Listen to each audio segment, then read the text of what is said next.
Hi there, this is Bonrek the Orc, and welcome to my Making Gold in World of Warcraft presentation. And this is part one. There are three parts altogether. When I put this together, I soon realised it was going to be too long for one presentation. So what I've done is I've split it into three parts, and hopefully we can help you to be ready for Warlords of Draenor when it releases.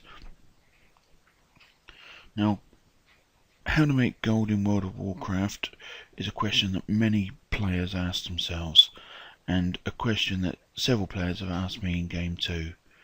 There is no simple answer to this question, and the times when I have tried to share tips and strategies with others, they've ignored my advice.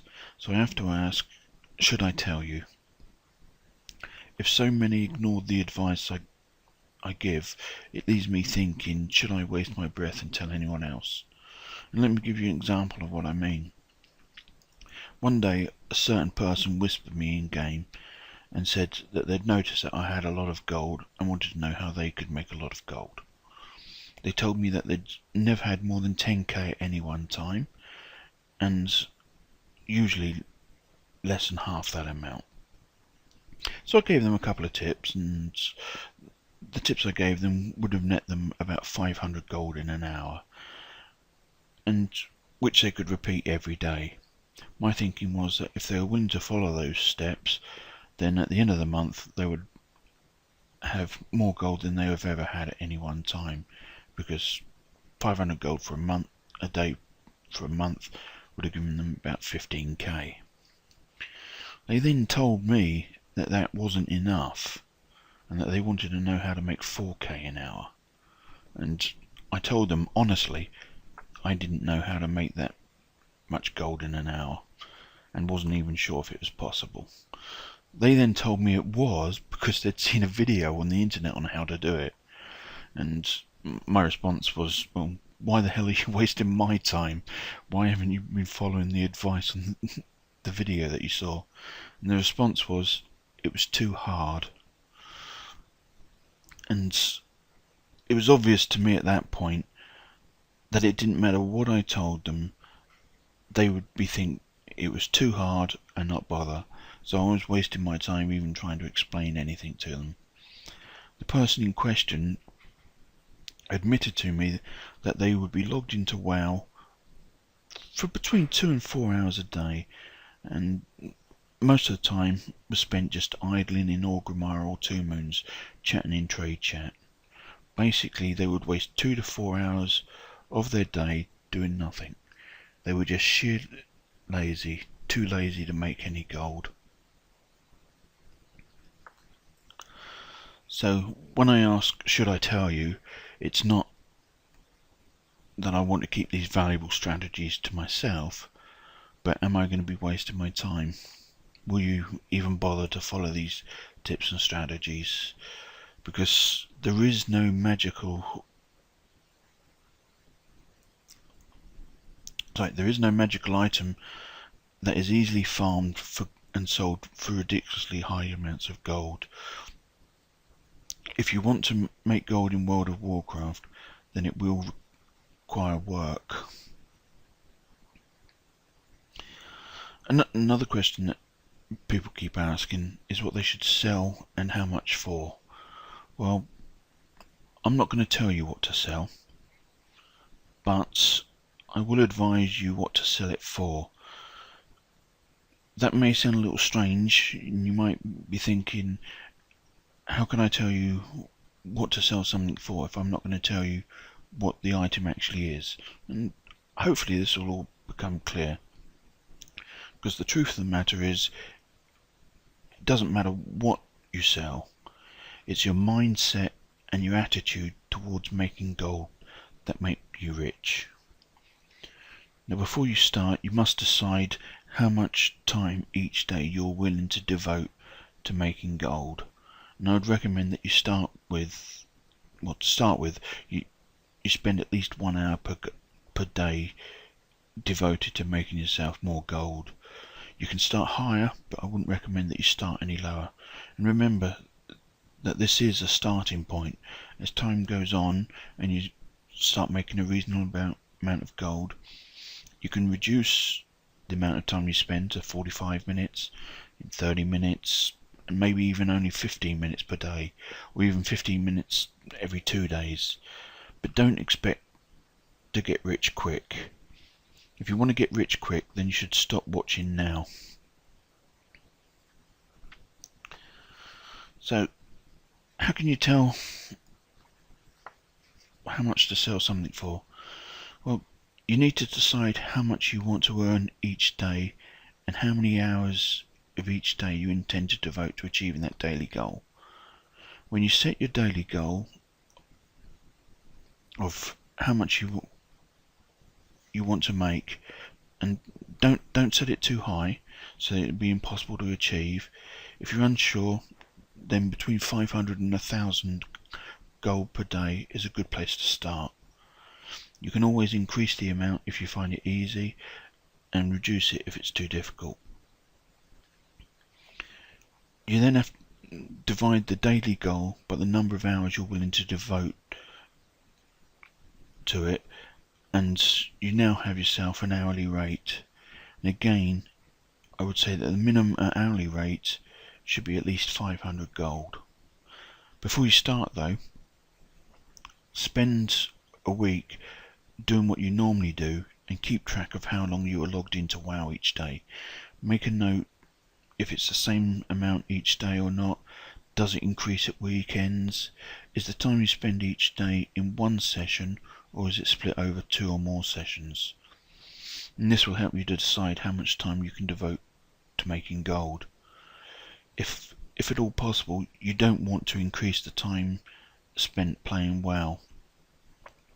Then you have to decide how much of that time you're willing to devote to making gold. Remember, at the start, you should devote at least 1 hour per day to making gold, but this amount can be reduced as you become more proficient and manage your time better.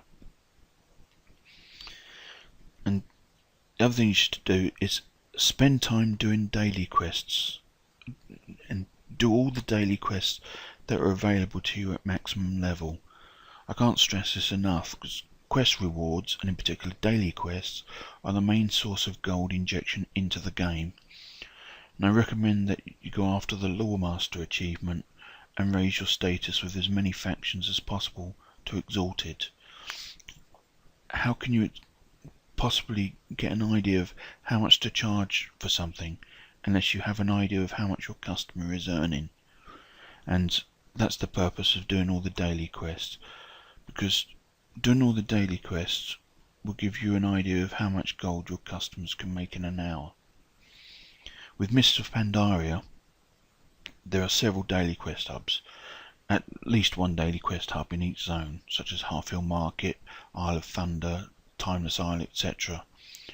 We're still waiting for the release of Warlords of Draenor, but I suspect, like Mists of Pandaria and every other expansion before, there will be several daily quest hubs that open up to players at or before maximum level. And you want your customers to do 2 hours of dailies for every hour of farming that you do. So you need to know how much you can earn from dailies. And as I say, do all these daily quests at maximum level, and time how long it takes you to complete each hub, and note how much gold to the last copper that you get from each quest. It's very important that you do these dailies at maximum level, because the amount of gold that you get at maximum level is usually higher than lower levels, and this will tell you how much gold can be earned each day doing dailies. Though doing them in a single day may take too much time, so you may want to just do one hub per day. And you'll also be able to calculate how much gold in just 1 hour you can make from doing daily quests. And make sure that your hourly rate is greater than the maximum amount of gold you can achieve from doing daily quests in an hour. If the amount of gold that you can make doing dailies for 1 hour is higher than your hourly rate, then your hourly rate is too low and you might as well just do dailies. The hourly rate should be about twice the amount that you can make from doing dailies in the same time. Because as I said, you want your customers to do 2 hours of dailies for every hour of farming that you do. And getting to know your customers is important. But by this I don't mean go out and introduce yourself to them and chat with them. They're your customers, not your friends. This is all part of having the right mindset. Remember, you cannot get rich by selling to poor people, and you must decide that all of your customers are rich, and if you want to, and that you want to help them spend their gold. Never think that because you couldn't afford to pay the price that you put on an item that nobody else can.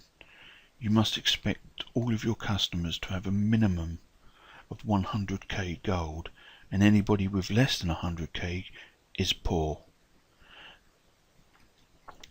If you're there saying, but not everybody has that much gold, you have to stop thinking like that. Thinking like that will not make you rich. Anybody that can afford your prices, anybody that cannot afford your prices just simply isn't one of your customers. And never think that because you wouldn't pay the price that you put on an item that nobody else would either. Remember that part of the reason that you wouldn't pay the price you're asking is probably because you don't have that much gold to spend, and that paying that price would leave you short. And you need to imagine that you've reached the gold cap, which is currently 999,999 gold, 99 silver and 99 copper, or just 1 copper shy of 1,000,000 gold. If you had 1,000,000 gold, would you pay the price that you're asking then? And I suspect you would. And it's not unreasonable to expect your customer to have to do 2 hours of daily quests in order to afford 1 piece of armor or weapon that you've made. Get your customers to do the work, not you. Remember, the auction house is not a place for misers and paupers. You may often see other players complaining in trade chat that prices for some items are overpriced. Whether you agree with them or not, tell them the auction house is not a place for misers and paupers. Because if they're bitching about the price of something on the auction in trade chat, then they are either a miser or a pauper.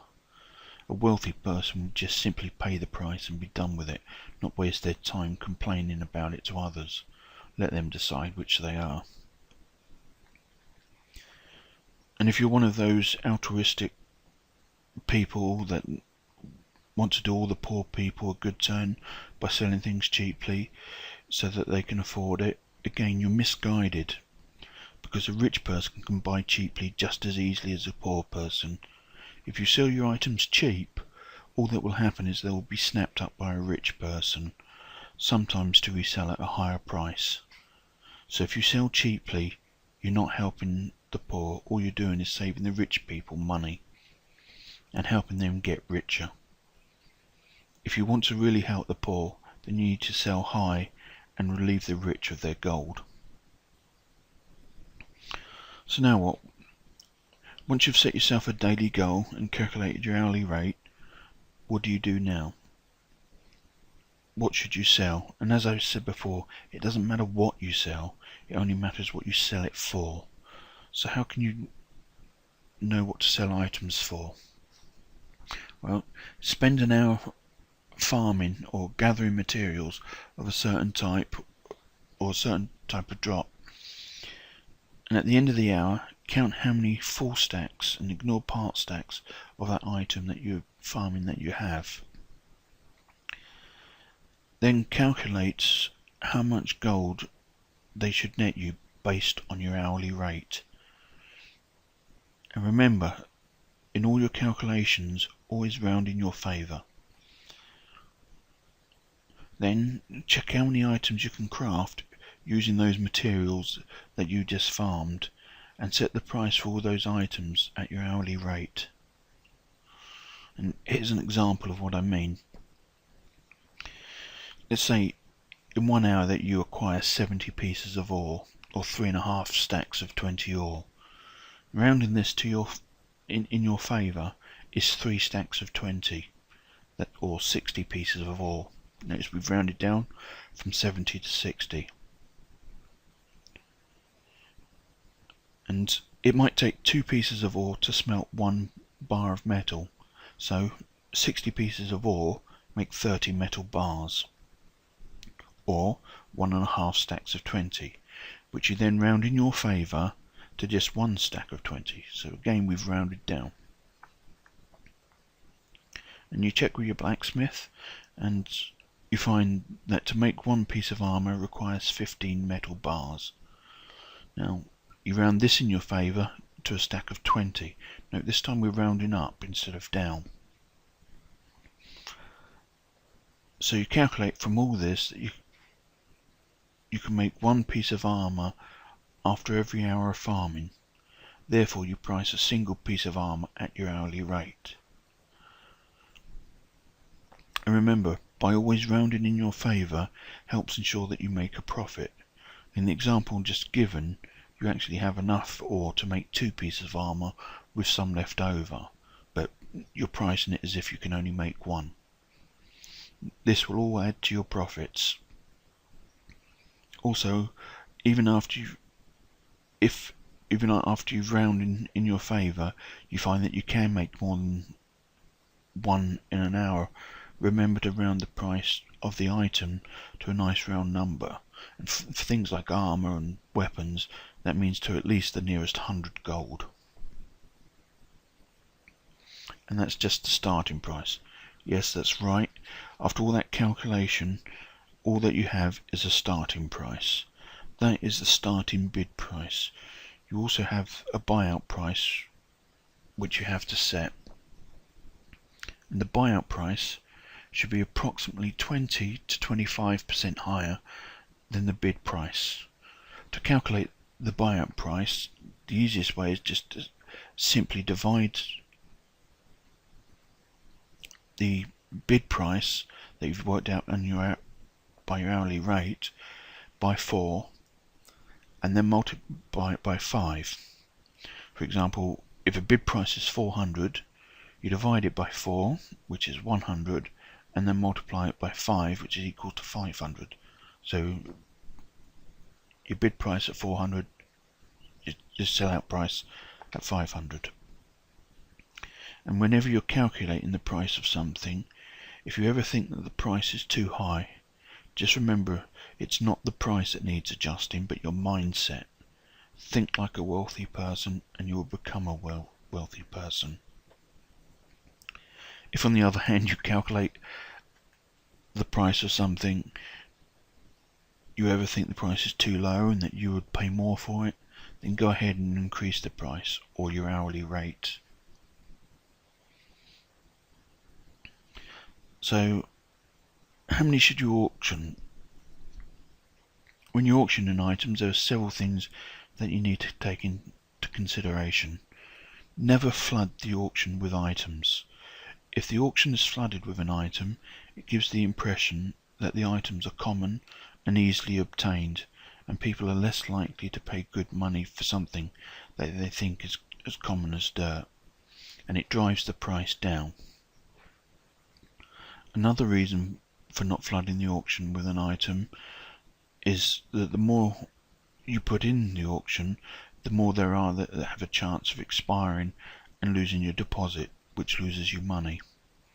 So, for instance, if you put 6 items in an auction and only sell 2, you've lost 4 deposits. You don't want to lose too many deposits because that can seriously eat into your profits. I would recommend that you never put more than 2 stacks of any item in an auction, at any one time. And by reducing the amount of an item that's available, it gives the impression of scarcity, and people are more likely to buy it while they can before it goes, not realizing that you'll replace the items after every one that sells.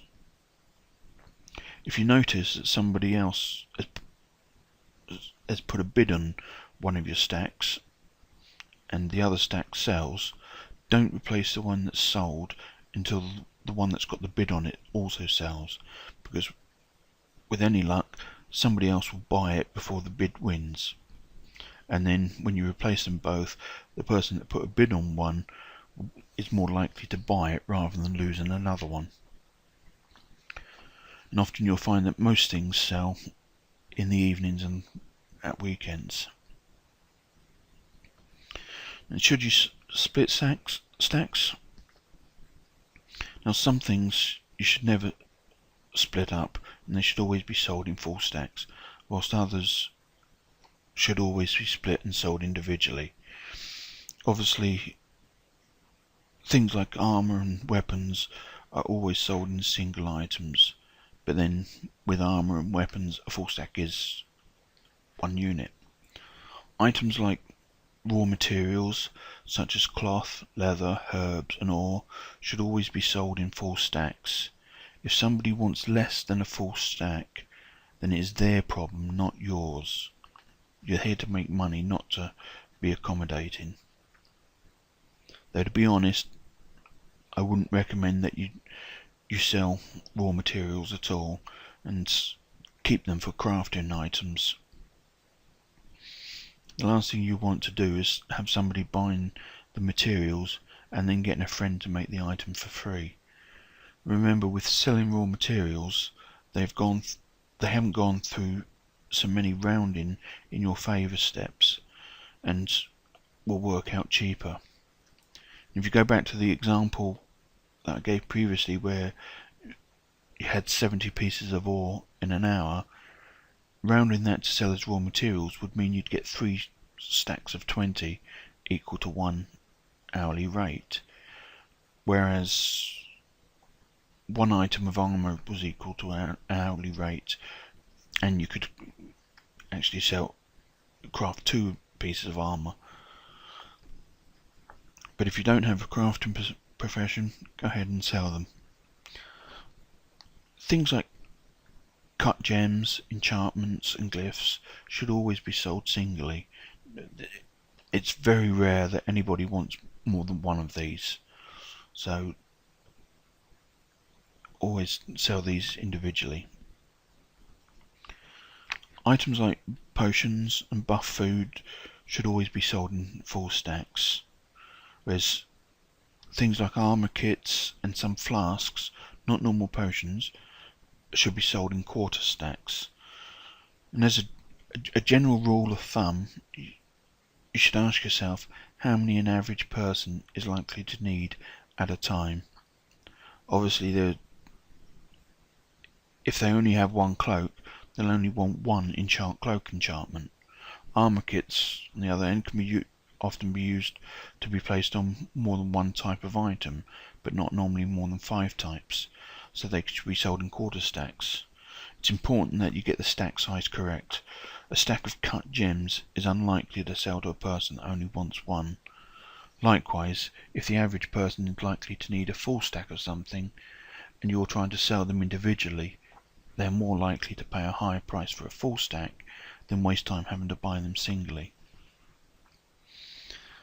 Also, if you list stackable items singly, it gives the impression of flooding the market, and that the item is abundantly available, and people are less likely to pay good money for common items. And the reason is because buyers will see several lines of the item in the auction and often not notice the actual stack size. They'll just see several listings. And often you'll find that people will rather pay more for a full stack of 20 than 12 individual items for expedience. Many people that need 12 of an item, if they see individual items for something like 1 gold each, or 40 gold for a full stack of 20, which works out at 2 gold per item, will pay the 40 gold for a full stack rather than waste time buying 12 individual items. And what about those people willing to spend time buying 12 individual items in order to save themselves a few gold? Forget about them. They're not worth worrying about. It's the rich and lazy people that you want as your customers, not the paupers and misers. And it's the rich and lazy people that like to buy in bulk, but the paupers and misers that like to buy the individual items. I've sold some flasks on my server for 300 gold for a stack of 5. That's 60 gold each, when other players are trying to sell them individually for 35 gold each. So I was getting an extra 25 gold per flask and selling them 5 at a time. It's an extra 125 gold per customer. And remember, rich people like to buy in bulk for expediency, and it's the penny pinchers that buy individually to save a very small and insignificant amount of money. And it's important to remember also that people that have a lot of money are often a lot more cavalier with it than those that don't have much. What this means is that they're more likely to pay over the odds for something for the sake of expediency and speed and just convenience without worrying too much about it. And that's all part of getting to know your customer and having the right mindset to make it rich. Okay, thank you for watching. That's the end of part 1, and please watch parts 2 and 3 as soon as I get them uploaded, and I shall try to get them uploaded as soon as possible. And again, thank you for watching, and goodbye.